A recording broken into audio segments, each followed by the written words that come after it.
అలాగే మరొకసారి ఈ రాత్రికాలపు ఆరాధన కూడికకు చేరువచ్చిన మీ అందరికీ యేసుక్రీస్తు నామములో వందనాలు తెలియజేస్తుంటున్నాను. అందరికి వందనాలమ్మా.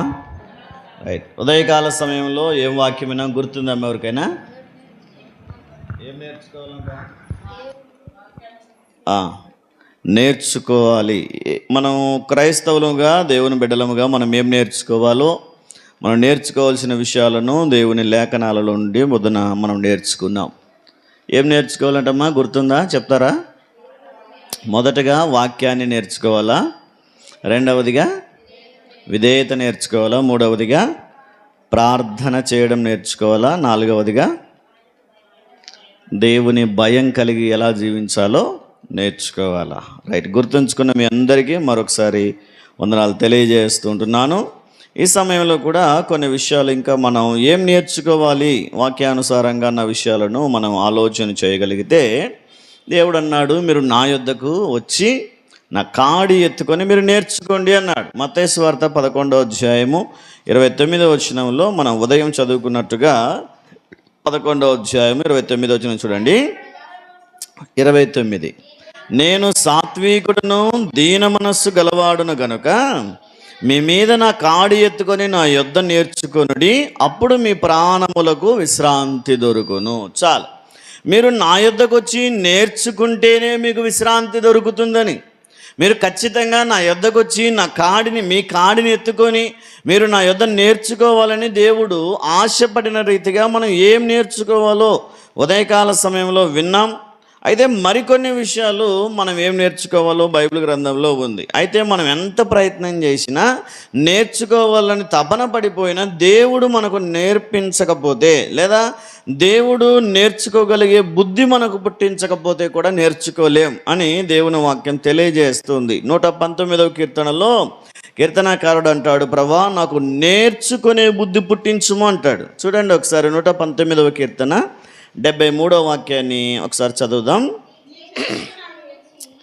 నీ చేతులు నన్ను నిర్మించి నాకు రూపు ఏర్పరచెను, నేను నీ ఆజ్ఞలను నేర్చుకొనున్నట్లు నాకు బుద్ధి దయచేయము.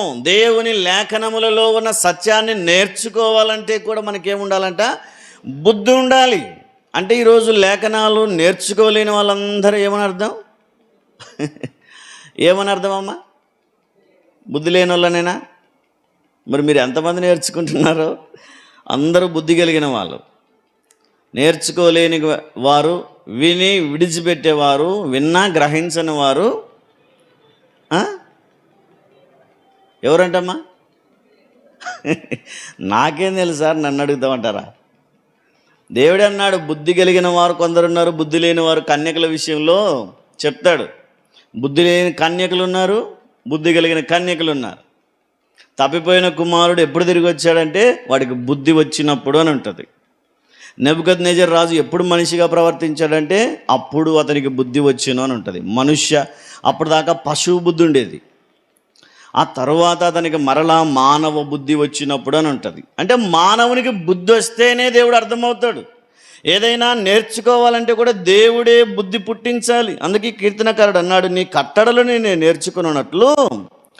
నేర్చుకొనున్నట్లు నాకు బుద్ధి దయచేయము. దేవుడు బుద్ధి దయచేస్తేనే మనం నేర్చుకుంటాం. కాబట్టి ఈరోజు ఆయన సన్నిధిలో చేరుకున్న మనలందరికీ దేవుడు బుద్ధి, జ్ఞానము, తెలివి, వివేచన అనుగ్రహించాడు. కనుకనే మరికొన్ని విషయాలను మనం ఆలోచన చేసే ప్రయత్నం చేద్దాం. మరొక విషయం మనం ఏం నేర్చుకోవాలి అని ఆలోచన చేస్తే, యెషయా గ్రంథంలో మనం చదువుతాం. చూడండి ఒకసారి యెషయా గ్రంథము 1వ అధ్యాయము 17వ వాక్యాన్ని ఒకసారి చదువుదాం. కీడు చేయుట మాని మేలు చేయ నేర్చుకొనుడి. చాలా డైరెక్ట్గా ఉంది చూడండి ఈ వాక్యం. కొన్ని చోట్ల మనకు అర్థం కాదు. నెక్స్ట్ చదివించే వాక్యం బహుశా మీకు అర్థం కాకపోవచ్చు. నెక్స్ట్ పాయింట్ అది వివరిస్తేనే తప్ప మీకు అర్థం కాదు. కానీ ఫస్ట్ వాక్యం మాత్రం ఎంత స్పష్టంగా ఉందో చూడండి. కీడు చేయడం మానివేసి ఏం నేర్చుకోవాలా? మేలు చేయడం నేర్చుకోవాలా. దేవుని పిల్లలుగా ఉండి దేవుని పిల్లలుగా పిలువబడుతున్న మనము తప్పకుండా మేలు చేయాలి, మేలు చేసేవారముగా ఉండాలని దేవుడు ఆశపడుతూ ఉన్నాడు. మరి ఈ రాత్రి ఆలోచన చేస్తే మనలో ఎంతమంది మేలు చేస్తున్నాం, లేదా ఎంతమంది మేలు కలిగే విధంగా నడుచుకుంటున్నాం ఒకసారి ఆలోచన చేయండి. మన మాటల ద్వారా కానివ్వండి, ప్రవర్తన ద్వారా కానివ్వండి, చేతుల ద్వారా కానివ్వండి, క్రియల ద్వారా కానివ్వండి, ఇతరులకు ఇరుగు పొరుగు వారికి మేలు కలుగుతుందా లేదా ఎక్కువ కీడు కలుగుతుందా ఒకసారి ఆలోచన చేయండి. ఒకవేళ మన మాటల ద్వారా ఎవరికైనా నష్టం కలుగుతుందంటే అది మేలు చేయడం కాదు. అయితే మనం నేర్చుకోవాలి, ఇంకా మేలు చేయడం ఏంటో మనం నేర్చుకోవాలి. ఇతరులకు మన ద్వారా మేలే కలగాలి కానీ ఎప్పుడు కీడు కలగకూడదని దేవుని వాక్యం ఇంక్లూడింగ్ శత్రువులకైనా సరే మనం మేలు చేయాలని దేవుని వాక్యం తెలియజేస్తుంది. నీ ఇరుగు పొరుగు వారిని ప్రేమించమన్నమాట మీరు విన్నారు కదా. అయితే దేవుని వాక్యం తెలియజేస్తుంది ఏంటంటే, నీ శత్రువులను సహితం ప్రేమించండి, హింసించు వారి కొరకు ప్రార్థించుడి, మేలు చేయుడి, అప్పు ఇయ్యుడు అని ఉంది. మనం అప్పు ఇవ్వకపోయినా చింత లేదేం చేయాలా? అప్పిచ్చేదే మంచిదా? అప్పిచ్చేదే ఈజీగా సార్ మేలు చేసేదానికంటే అంటారా? మీరంటే బాగా కలిగి ఉన్నారు కాబట్టి మీకు ఈజీ అప్పు ఇవ్వడం. నా దృష్టిలో మేలు చేయడమే శ్రేష్టం అంటాను. అంటే మనం చేసే ఆర్థిక సహాయం కంటే కూడా మేలు చేయడమే శ్రేష్టమైందని దేవుని వాక్యం తెలియజేస్తుంది. కొన్నిసార్లు మనకు నష్టం కలిగించిన వారికి కూడా ఏం చేయాలా? మన కీడు కోరిన వారికైనా, మన నష్టం కోరిన వారికైనా, మనం పడిపోతే చూడాలని, నవ్వాలని, హేళన చేయాలని, అవమానించాలని చూసిన వారికైనా సరే మనం మేలే చేయడం నేర్చుకోవాలి. మన మేలు నేర్చుకోవాలంటే మొదట కీడు చేయడం మానివేయాలని దేవుని వాక్యం తెలియజేస్తాం. దావీదు భక్తుని గురించి అందరికీ తెలుసు. ఒకసారి ఆయన చేతికి శత్రువు ప్రాణం దొరికిపోయింది. ఇంకా ఆ శత్రువు ధ్యాస లేడు, పడుకొని పోయాడు, నిద్రలో ఉన్నాడు, గాఢ నిద్రలో ఉన్నాడు. ఒక్క దెబ్బతో కొట్టి చంపేయగలడు. అయినా సరే కీడు చేయకుండా ఆయన ఏం చేశాడు? మేలు చేసినట్టుగా దేవుని వాక్యం తెలియజేస్తుంది. అందుకే అప్పటిదాకా ఆ కోపంతో రగిలిపోయిన సౌలు నెమ్మదించినట్టుగా, సమాధానపడినట్టుగా మనం చూడగలుగుతాం. సమూయేలు గ్రంథంలో మొదటి సమూయేలు గ్రంథము 24వ అధ్యాయము 17 నుంచి 19 వచనాలు ఒకసారి చదవండి అమ్మా.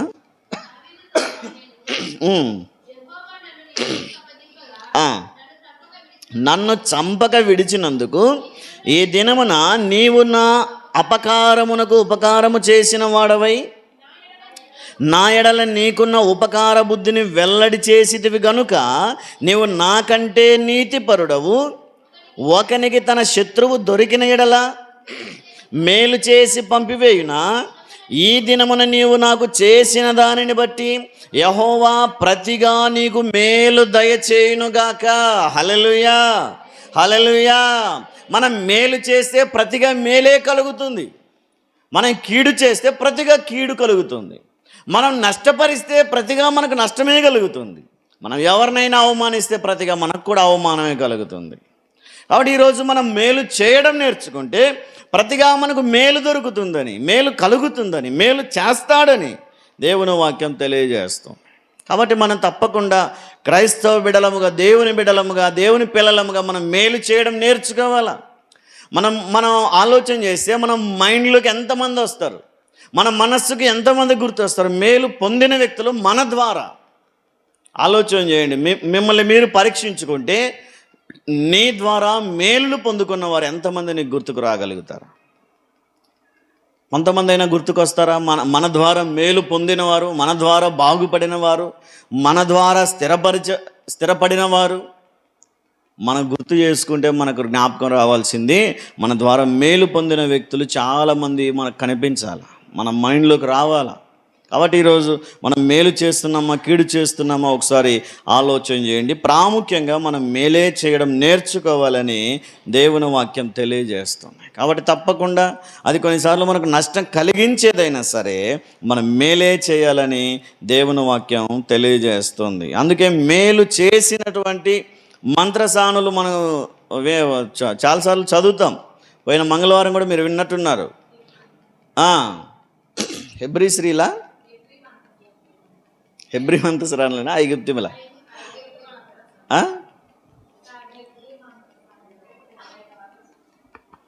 హెబ్రీ స్త్రీలు చురుకైన వారు, వారికి మంత్రసాని పనిచేసే వాళ్ళు ఎవరు? ఐగుప్తీయులు. క్లియర్గా ఉంటుంది, చదవండి. ఐగుప్తు మంత్రసానులు హెబ్రీయులకు మంత్రసాని పని చేయడానికి వెళ్ళినప్పుడు అని ఉంటుంది. మంత్రసానులు ఐగుప్తీయులు, అక్కడ డెలివరీకి వచ్చిన స్త్రీలు హెబ్రీయులు, అంటే ఇశ్రాయేలీయులు, దేవుని బిడ్డలు, చాలా చురుకైన వారని దేవుని వాక్యంలో ఉంది.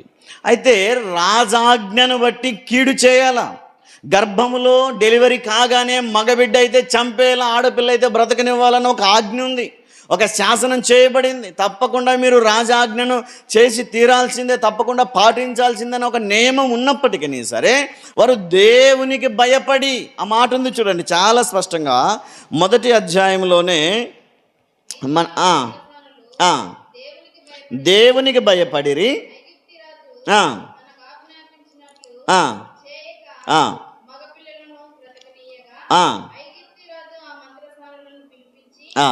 మీరెందుకు మగపిల్లలను బ్రతకనిచ్చితిరి, ఈ పని ఎలా చేసిదిరని అడిగాను. అందుకు ఆ మంత్రసానులు హెబ్రీ స్త్రీలు ఐగుప్తు స్త్రీల వంటి వారు కారు, వారు చురుకైన వారు, మంత్రసాని వారి యొద్దకు వెళ్ళక మునిపే వారు ప్రసవించి ఉందురని ఫరోతో చెప్పిరి. దేవుడు ఆ మంత్రసానులకు ఏం చేశాడంట, మేలు చేశాడు. ఎందుకంటే వారు ఇంతకుముందు మేలు చేశారు కనుక దేవుని పిల్లలకు మేలు చేశారు, దేవుని పిల్లలకు అనుకూలంగా ప్రవర్తించారు. దేవునికి భయపడి దేవుని పిల్లలకు అనుకూలంగా ప్రవర్తించి వారి బిడ్డలను బ్రతకనిచ్చినందుకు గాను దేవుడు వారికి మేలు చేసెను.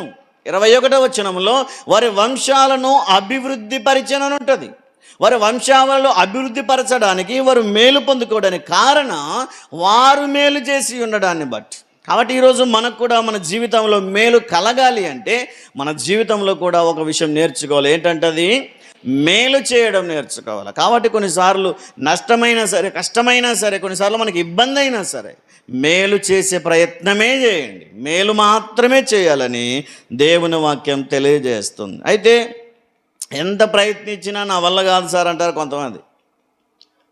మేలే చేయాలనుకుంటాను కానీ కీడే చేయబుద్ధి అవుతుంది సార్ నాకు అంటారు.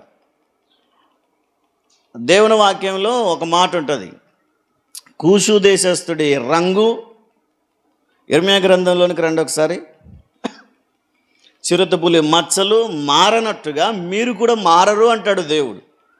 చూడండి ఒకసారి ఇర్మియా గ్రంథం 13వ అధ్యాయం 23వ వాక్యం చదువుదాం.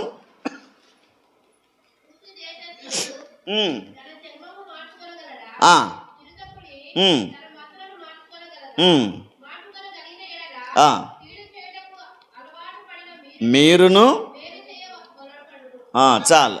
ఇక్కడ చూడండి, మీరు మేలెందుకు చేయలేకపోతున్నారంటే మీరు దానికి అలవాటు పడిపోయారు. మేలెందుకు చేయలేకపోతున్నారంటే కీడు చేయడానికి అలవాటు పడిపోయారు కనుక మీరు మేలు చేయడం మీ వల్ల కావట్లేదు.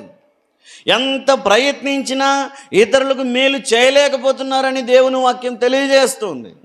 ఆ రోజు ఆ ప్రజలతో చెప్పినట్టుగానే ఈరోజు మనం కూడా కొన్నిసార్లు చేయాలనుకున్న మేలు చేయలేకపోతున్నామేమో, మేలు చేయాలని ఉద్దేశించినా సరే అది కొన్నిసార్లు కీడుగా మార్చబడుతుందేమో.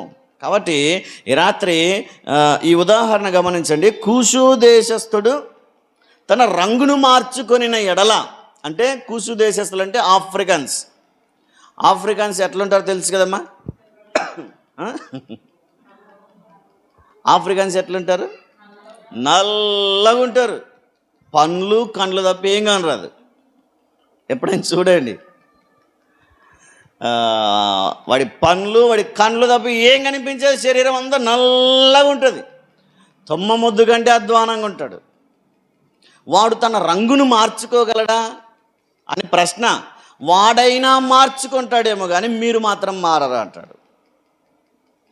ఆఫ్రికన్స్ నల్లగా పుట్టి పెరిగిన వాళ్ళైనా తెల్లగా అవుతారు. కానీ ఒక సామెత ఉంటుంది కదా, ఎలక తోలు తెచ్చి ఏడాది ఉతికినా ఎలక తోలే తెల్లగా కాదంటే వాడు ఇంకా నల్లగా ఉంటాడు ఎలక కంటే కూడా.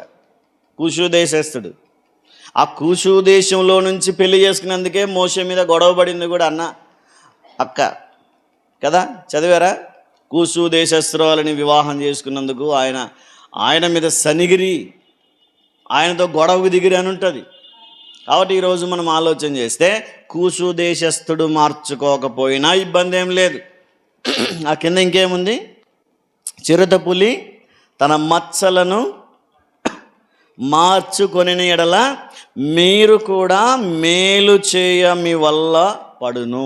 మేలు చేయడం మీ వల్ల అవుతుంది. చిరుతపులి మార్చుకుంటే తన మచ్చల శరీరాన్ని, కూషు దేశస్థుడు తన రంగును మార్చుకుంటే మీరు కూడా కీడు చేయడం మార్చుకుంటారు, మేలు చేస్తారు కీడుకు ప్రతిగా అని అంటాడు. అంటే అంత కష్టం ఆ మేలు చేయడం? ఆలోచన చేయండి. కూషు దేశస్థుడు మా రంగును మార్చుకోలేడంటే అది అసాధ్యమని. చిరుతపులి తన మచ్చలను మార్చుకోలేదంటే అది తన జీనది, అది దేవుడు దానికి ఇచ్చినటువంటి నిర్మాణం. అది దాన్ని మార్చుకోకపోవచ్చు, కానీ మనం మేలు చేయడం నేర్చుకోవచ్చు. కీడు చేయడాన్ని మరిచిపోయి, కీడు చేయడాన్ని విడిచిపెట్టి మనం మేలు చేయడం నేర్చుకోవచ్చు అని దేవుని వాక్యం తెలియజేస్తుంది. కీర్తన 14:1 ఉంటుంది, నీతిమంతులు లేడు, ఎవడు లేడు, మేలు చేయవాడు ఒకడును లేడు, అందరును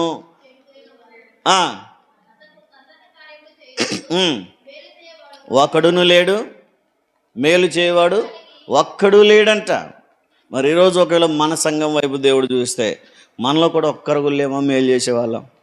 దేవుడు అదే అంటాడు, ఒకవేళ ఇప్పటిదాకా మేలు చేయకపోయినా ఇక నుంచైనా మేలు చేయడం నేర్చుకోవాలని దేవుని వాక్యం తెలియజేస్తుంది. కాబట్టి కీడు చేయడం మాని ఏం చేయాలంట? మేలు చేయడం నేర్చుకుందాం. రెండవదిగా యెషయా గ్రంథంలోనే 26వ అధ్యాయంలో మనం ఒక మాట చూస్తాం చూడండి. 26వ అధ్యాయము 9వ వాక్యాన్ని చదువుదాం.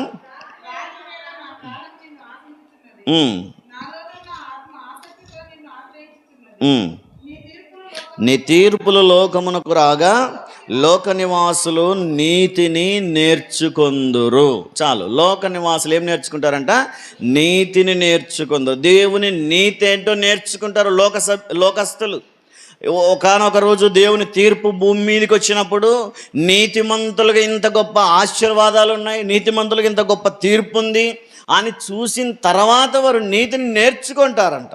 అయితే మనం తీర్పులోనికి రాకముందే, మనం దేవుని ఎదుట నిలవబెట్టబడక ముందే, క్రీస్తు న్యాయపీఠం ఎదుట మనం తీర్పులో నిలవబడక ముందే మనం నీతిని నేర్చుకోవాలని దేవుని వాక్యం తెలియజేస్తుంది. లోకస్తులు ఒకవేళ తీర్పు దాకా ఆగుతారేమో నీతిని నేర్చుకోవడానికి, కానీ దేవుని బిడ్డలముగా మనం నీతిమంతుడైన దేవుని పిల్లలముగా మనం నీతిని అనుసరించి నడుచుకోవాలని, నీతిని నేర్చుకోవాలని దేవుని వాక్యం తెలియజేస్తుంది. ఎందుకంటే మన దేవుడు నీతిమంతుడు, నీతిని ప్రేమించువాడని కీర్తనల గ్రంథంలో మనం చదువుతాం చూడండి. ఒకసారి 11వ కీర్తన 7వ వాక్యంలో మనం చూడగలిగినట్లయితే మన దేవుడు నీతిమంతుడు అన్న మాట మనం చదువుతాం. యెహోవా నీతిమంతుడు, నీతిని ప్రేమించువాడు. మన దేవుడు నీతిమంతుడు కనుక మనం నీతిమంతులుగా ఉండాలా. మన దేవుడు నీతిని ప్రేమిస్తున్నాడు కనుక మనం నీతిని నేర్చుకోవాలా. మనం నీతి కలిగి జీవిస్తే, నీతిని నేర్చుకుంటే దేవుడు మనలను కూడా ప్రేమిస్తాడు, దేవుడు మనకు కూడా మేలు చేస్తాడని దేవుని వాక్యం తెలియజేస్తుంది. కాబట్టి మేలు చేయవాడు ఒకడు లేడు అన్నట్టుగానే ప్రభువా నేనున్నాను మేలు చేసేవాడిని, మేలు చేయడం నేర్చుకున్నవాడిని అని మనం చెప్పినప్పుడు ఇప్పుడు నీతిగా జీవించేవాడు ఒకడు లేడని రోమీయులకు రాసిన పత్రిక 3:11 కూడా మనం చాలాసార్లు చదువుతాం. నీతిమంతుడు లేడు, ఒక్కడును లేడు అని దేవుని లేఖనం తెలియజేసినప్పుడు మనం కూడా చెప్పాలి, నీతిగా జీవించేవాడిని, నీతి కలిగి ప్రవర్తించేవాడిని, నీతిని నేను నేర్చుకున్నవాడిని నేనున్నాను ప్రభు అని చెప్పి మనం కూడా తెలియజేయగలగాలని దేవుని వాక్యం తెలియజేస్తుంది. కాబట్టి మనం నీతి కలిగి జీవిస్తే నీతి నిత్య జీవాన్ని ఇస్తుందని, నీతి ధనము లాంటిదని దేవుని వాక్యం తెలియజేస్తుంది. చూడండి, 1 యోహాను పత్రిక 3వ అధ్యాయం 7వ వాక్యంలో మనం ఆ మాటలు చదువుతాం చూడండి. మనం కూడా నీతిమంతులమేనని, మనం కూడా నీతి కలిగి జీవిస్తే నీతిమంతులమై ఉన్నామని దేవుని వాక్యం తెలియజేస్తుంది. 1 యోహాను పత్రిక 3వ అధ్యాయం 7వ వాక్యం చదువుదాం.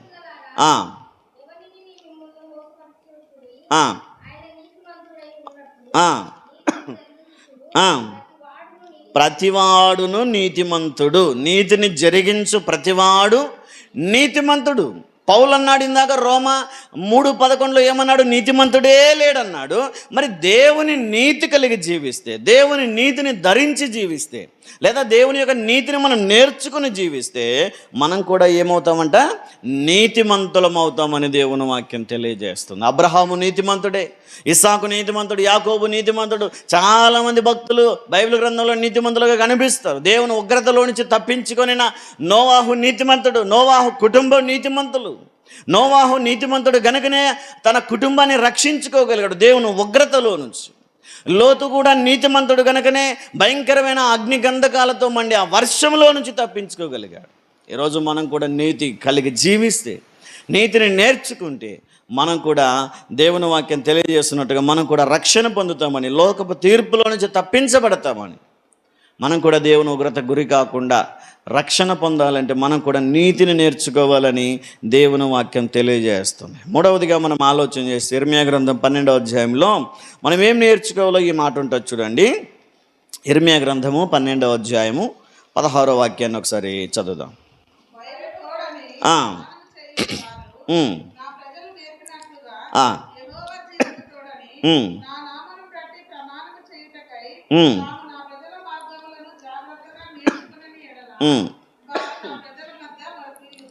చాలు. ఈ వచనం ఎవరికైనా అర్థమైందమ్మా? మొదట చెప్పాను మీకు కొన్ని వచనాలు అర్థం కాదని, అందులో ఇది ఒకటి. ఇది వివరిస్తే తప్ప మీకు అర్థం కాదు.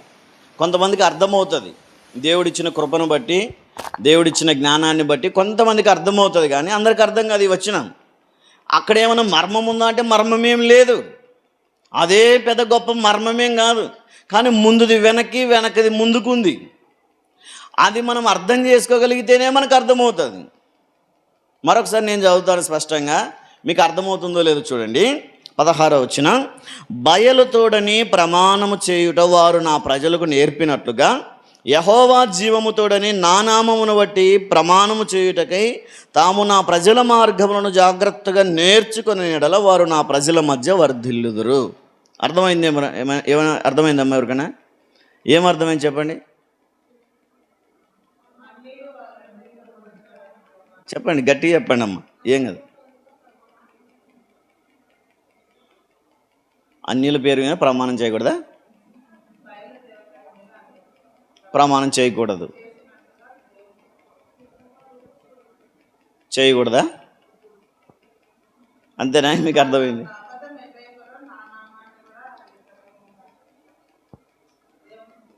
కొంచెం వరకు కరెక్టే, ఇంకొంచెం దగ్గర రండి. మీకు వెనక లైన్లో ఊరికి అర్థమే లేదు కదమ్మా. ఇడిస్తే పోతాం సార్ అన్నట్టున్నారు మీరు. బయలుతోడని దేవుని ప్రజలకు నేర్పించారంట. దేవుని తోడు అనరాదు. బయలు అనేది ఒక దేవత, చాలామంది తెలుసు. బయలు అనేది ఒక అన్య దేవత. బయలుతోడని ప్రమాణం చేస్తే ఏదైనా జరుగుతుందని నేర్పించారంట దేవుని ప్రజలకి. ఏం చెప్తారు? దేవుని చర్చికి వస్తే బాగవుతుందని చెప్పరు, ఆ దర్గా కాటికి పోతే బాగవుతుందని ఎట్లా నేర్పిస్తారో అట్లా దేవుని తోడంటే ఏం కాదు, బయలుతోడను నీకు అన్నీ జరుగుతాయని నేర్పించారంట దేవుని బిడ్డలకి. ఇప్పుడు ఆ మాటను పట్టుకొని దేవుడు ఏమన్నాడంటే, ఆ ప్రజలు బయలుతోడు ప్రమాణం చేయుట ఎలాగైతే నేర్పించారో అలాగే నా పేరట ప్రమాణం చేయడం వాళ్ళు నేర్చుకుంటే వారు వర్ధిల్లుతారు అంటాడు. అర్థమైందేమన్నా? వాళ్ళు ఎలాగైతే నేర్పించారో ఈ నేర్పించిన వీళ్ళు నేర్చుకోవాలి. ఇప్పుడు అందులో ఏమి లేదని మీకు ఒక విషయం చెప్తాను. దానియేలు దేవుని ప్రార్థించినందుకు సింహాల బోన్లు వేశారు. ఆ తర్వాత ఏం చేశారంటే దానియేలు దేవుడే గొప్ప దేవుడు అని ప్రకటించారు. అట్లా బయలుదేవత తోడు అని ప్రమాణం చేసిన వాళ్ళందరూ ఇప్పుడు దేవుని తోడని ప్రమాణం చేయుట నేర్చుకుంటే, నా ప్రజల మార్గములో నడవడం నేర్చుకుంటే వారు వర్ధిల్లుతారు అని ఉంది. అంటే అన్యుల పద్ధతులు నేర్చుకుని వారందరూ ఇప్పుడు వాటిని విడిచిపెట్టి వాటిలో ఏమీ లేదని అర్థం చేసుకొని దేవుని మార్గములో నడవడం నేర్చుకుంటే వర్ధిల్లుతామని ఉంది. కాబట్టి ఇక్కడ ఏం నేర్చుకోవాలంటే మనం దేవుని మార్గములో నడవడం నేర్చుకోవాలా.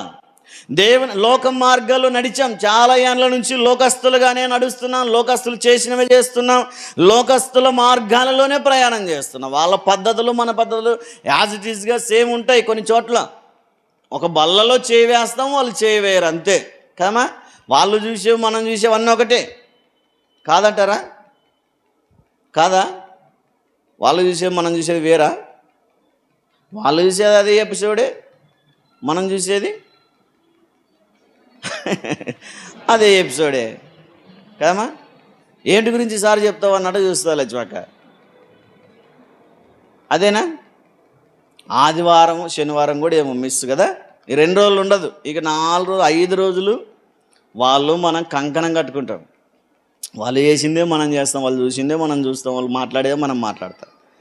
కానీ వాటిని విడిచిపెట్టి దేవుని మార్గంలో నడవడం నేర్చుకుంటే దేవుని వాక్యం తెలియజేస్తుంది మీరు వర్ధిల్లుతారు. కాబట్టి మనం వర్ధిల్లాలంటే ఏం నేర్చుకోవాలి? ఈ రాత్రి 3వదిగా అంటే దేవుని మార్గంలో నడవడం నేర్చుకోవాలి. నేర్చుకోవాలంటే విని విడిచిపెట్టడం కాదు. ఫిలిప్పీ పత్రికలో మనం చూస్తాం, దేవుని మార్గాన్ని దేవుని వాక్యాన్ని విని విడిచిపెడితే సరిపోదు, కానీ మీరు వాటిని అనుసరించి నడుచుకోవాలి అంటుంది దేవుని వాక్యం. చూడండి, ఫిలిప్పీలకు రాసిన పత్రిక 4వ అధ్యాయము 9వ వాక్యాన్ని ఒకసారి చదువుదాం.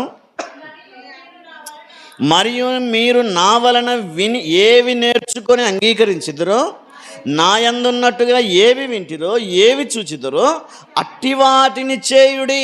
విన్న వాక్యాన్ని చేయాలంట, విన్న వాక్యం ప్రకారం నడవాలి, విన్న వాక్య ప్రకారం జీవించాలి. అదే దేవుని మార్గంలో నడవడం అంటే. దైవ సేవకుల ద్వారా దేవుడు ఏం మాట్లాడినా విన్నాం, ఆ విన్నదాన్ని అనుసరించాలి, అనుసరించిన ప్రకారమే జీవించాలి. అది దేవుని మార్గంలో నడవడం అంటే. కాబట్టి 3వదిగా మనం ఏం నేర్చుకోవాలంట? దేవుని మార్గంలో నడవడం నేర్చుకోవాలి. 4వదిగా చూసి మనం ముగించేద్దాం. చూడండి, తీతుకు రాసినటువంటి పత్రిక, అపోస్తలుడైన పౌలు గారు తీతుకు రాసినటువంటి పత్రిక 3వ అధ్యాయము 14వ వాక్యాన్ని ఒకసారి చదువుదాం. 3:14 మనవారును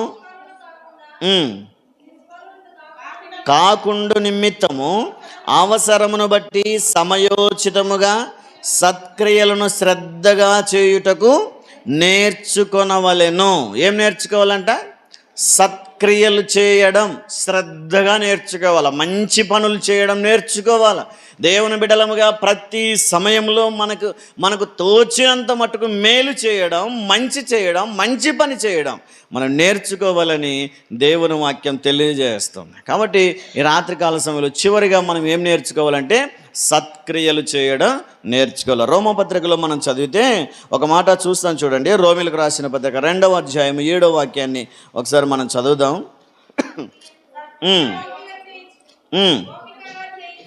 ఓపికగా చేయుచు మహిమను ఘనతను అక్షయతను వెదుకు వారికి నిత్య జీవమిచ్చును. సత్క్రియలు చేస్తే నిత్య జీవం కలుగుతుంది. సత్క్రియలు చేయువారికి నిత్య జీవం ఇస్తాడంటే దేవుడు. సత్క్రియలు చేస్తేనే, దుష్క్రియలు చేయువారికి నిత్య జీవం ఉండదు. అందుకే సత్క్రియ చేస్తే నువ్వు తలెత్తుకుంటావు కదా అని కయ్యూనుతో దేవుడు మాట్లాడుతూ ఉంటాడు. నువ్వు సత్క్రియ చేస్తే నీ తలెత్తుకుంటావు, సత్క్రియ చేస్తేనే నీతిగా జీవిస్తావు, సత్క్రియ చేస్తేనే నిత్య జీవం పొందుకుంటావు. ఆ సత్క్రియలు కూడా ధనముతో పోల్చాడు. చూడండి, అపోస్తలుడైన పౌలు గారు తిమోతికి రాసిన మొదటి పత్రిక 6వ అధ్యాయము 18-19 వచనాలు ఒకసారి చదవండి. తిమోతికి రాసిన మొదటి పత్రిక 6వ అధ్యాయం 18వ వాక్యం.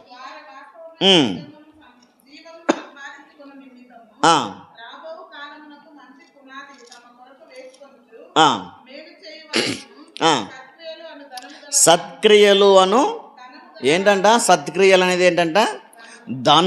ధనముతో పోల్చాడు. ఇందాక చూస్తే సత్క్రియలు నిత్య జీవంతో పోల్చబడ్డాయి. సత్క్రియలు చేయువారికి నిత్య జీవం కలిగింది.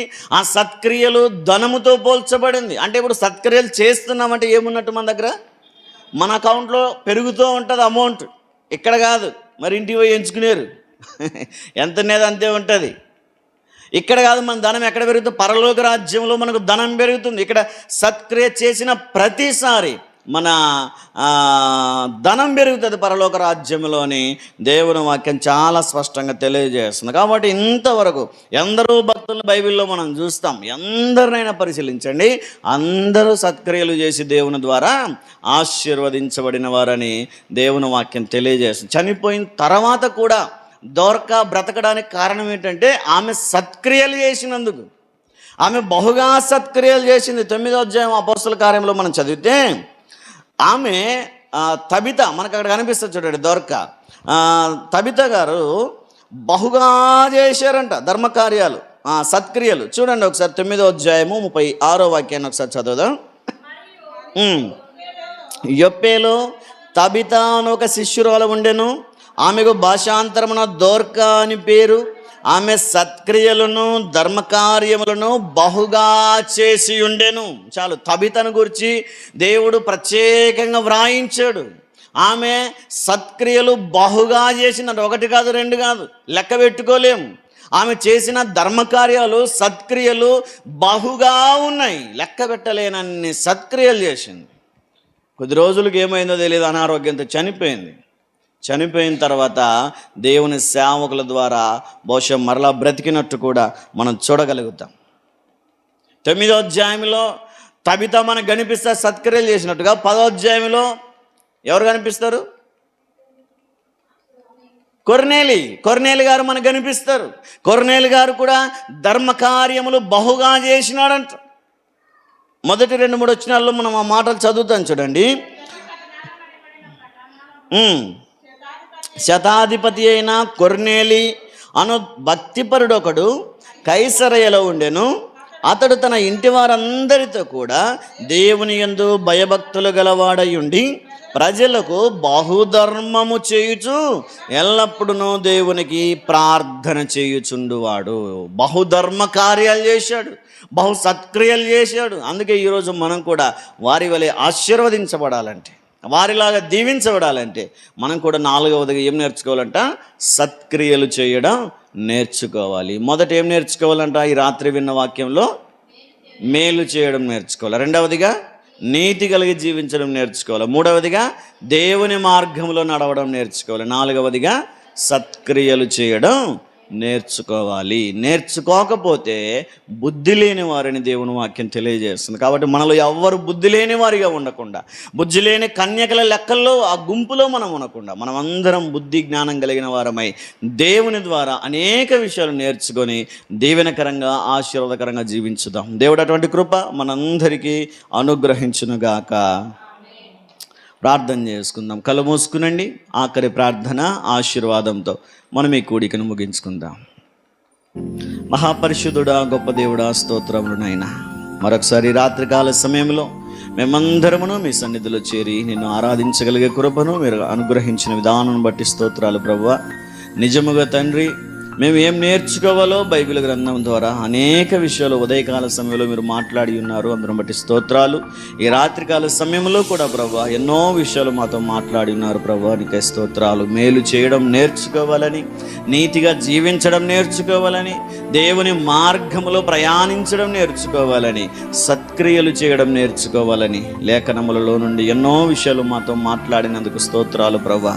ఇదిగో దేవుని యందు భయభక్తులు కలిగి జీవించడం నీకు నేర్పుదునని కీర్తనకారుడు మాట్లాడినట్టుగా మాకు కూడా నేర్పించమని ప్రార్థిస్తుంటున్నాం ప్రభా. నీవే నేర్పించగలిగిన వాడివి, నేర్పరి అయిన దేవుడు తండ్రి. నీ యొద్ద కూర్చొని నేర్చుకోగలిగే కృపను మీరు మాకు అనుగ్రహించమని ప్రార్థిస్తుంటున్నాం నైనా. ప్రతి విషయాన్ని మేము నేర్చుకొని గ్రహించిన వారమై అనేకులకు ఆశీర్వాదకరంగా దీవెనకరంగా మేము మార్చబడ్డానికి మీరే కృప చూపించమని ప్రార్థిస్తుంటున్నాం. విత్తబడిన ఈ వాక్యాన్ని విన్న వారందరి హృదయాలలో ఫలింపజేయమని ప్రార్థిస్తుంటున్నాం. శ్రద్ధగా విన్న వారందరూ తండ్రి వాక్యానుసారంగా విని గ్రహించిన వారై నేర్చుకుని జీవించగలిగే కృపను దయచేయండి. ఎందరైతే మైకు ద్వారా ఇంటి దగ్గర కూర్చొని విన్నారో వారి హృదయాలలో కూడా ఈ వాక్యమును ఫలింపజేసి వారు కూడా నేర్చుకుని జీవితాన్ని కలిగి ముందుకు కొనసాగే కృపను దయచేయమని ప్రార్థిస్తుంటున్నాం.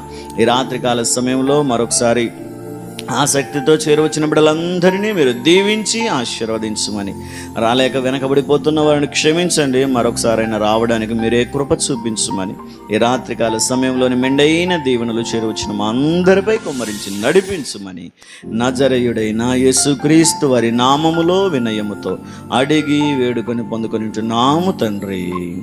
ఆమేన్.